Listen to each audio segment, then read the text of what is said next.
आसामनि गिबि मन्त्रि डक्टर हिमन्त बिश्व शर्मा बिथाङा साहा बागान ओनसोलफोराव गासै गं 96 मडेल फरायसालिफोर गथायनाय जाबाय। आसाम सरकारा बावैसो आसामनि साहा बागान ओनसोलफोराव गं 119 मडेल फरायसालिफोर गायसननायनि बिथांखि लानाया मावफुं जाजेनबाय। आसामनि साहा बागान ओनसोलफोराव थागिबि सुबुंफोरनि सोलोंथाइ बिथिङाव जौगानाय लाबोनायनि थांखिजों आसाम सरकारा मडेल फरायसालिफोर गायसननायनि बिथांखि बादियै आसामनि सनितपुर जिल्लायाव थानाय माखासे साहा बागान ओनसोलफोराव मडेल फरायसालिखौ बेखेवजेननाय जाबाय।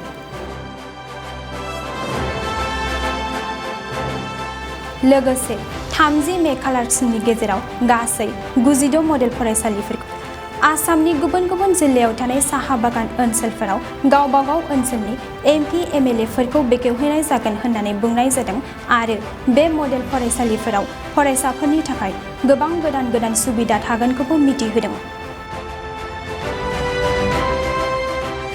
आसामनि गिबि मन्त्रि डक्टर हिमन्त बिश्व शर्मा बिथाङा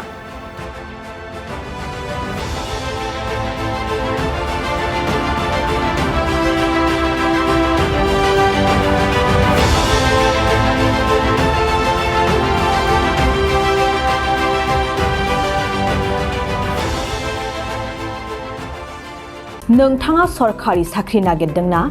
नोंथांनि थाखाय मोनसे गोजोनथाव खौरां।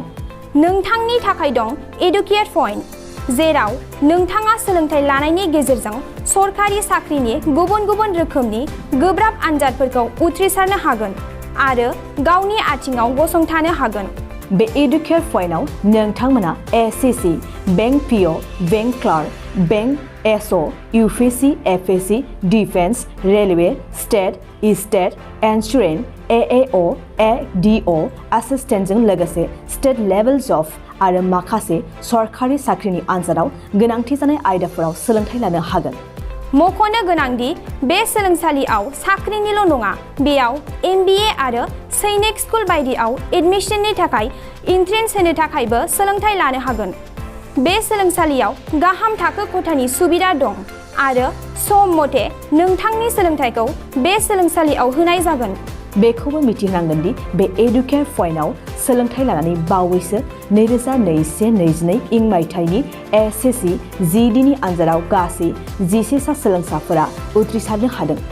बारा नङा, गासै 15,000 रांजोंनो नोंथाङा बे सोलोंसालियाव 6 दानसिम सोलोंथाइखौ लानो हागोन।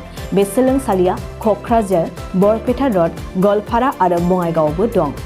क'क्राझाराव सोलोंथाइ लानो गोसो गुदुं जानाय सुबुंफोरा 70020263133 9101 536360 70020263133 9101536360